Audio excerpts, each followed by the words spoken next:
I think LeBron has certainly made some mistakes with things he says, though. And I've had moments in my life, you can ask my friends, where I fucking hate the guy. Sure. You know, where I'm just like, what the fuck? You know, just shit he did piss me off. And I kind of had more of a zen look on it in the last couple years, especially.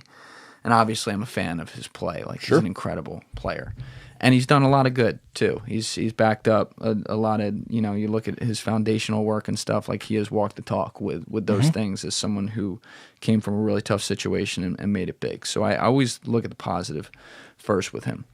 This China situation, I have a little bit of a nuanced view on, and I'll explain why. And I'm not saying that what you're saying is wrong. I think what you're saying is overall correct with him.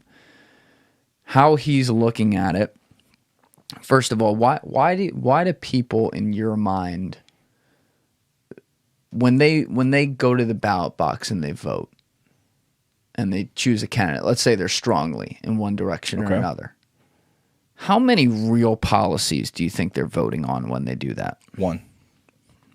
Great answer. Yep. And I would even, let's be conservative, and let's say it's 2 or 3. Either way, low number, right?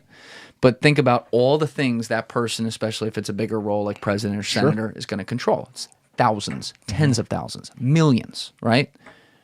They're voting on one thing. People hold the things that most affect them closest. And this goes to a theme of the conversation we've had today, the things we can see, the things we know about.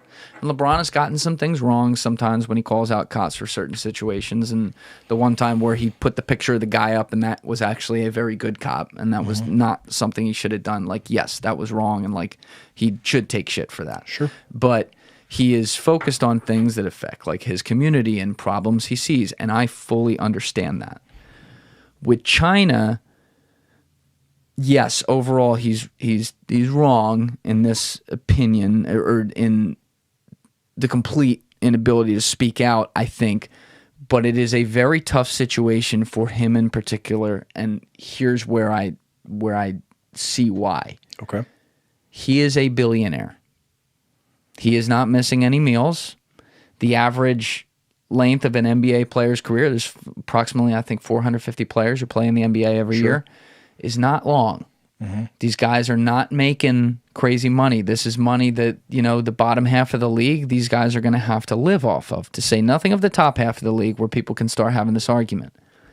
If LeBron James decides to come out and be Muhammad Ali in this situation, which I'm not saying is the wrong move, I think it's probably the right move. But he is going to take all kinds of money out of the pockets of the people who actually need it and who have no control. And if they came out and said something, it would have no effect, right? And so he now has all his peers as the ambassador of the game who are going to have money taken out of their pocket. Now you say, hold on, there's a genocide going on, though. We're not speaking out about that. Very fair point. Very fair point. But he can't see it.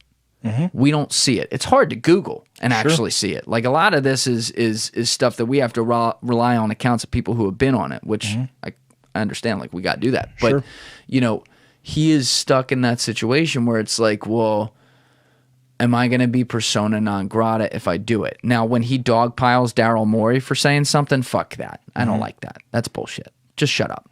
Don't say anything right there. You know, so I'm not going to excuse stuff like that. But it is a weird situation that actually David Stern, the last commissioner of the NBA, summed up perfectly. There was a New York Times written interview that he did, so it wasn't on video. This is back in maybe 04, 05, 06. I can't remember the exact year, but you can Google it and find it. There's a written interview he did. I want to say he was on a plane with a New York Times reporter, and he brought it up.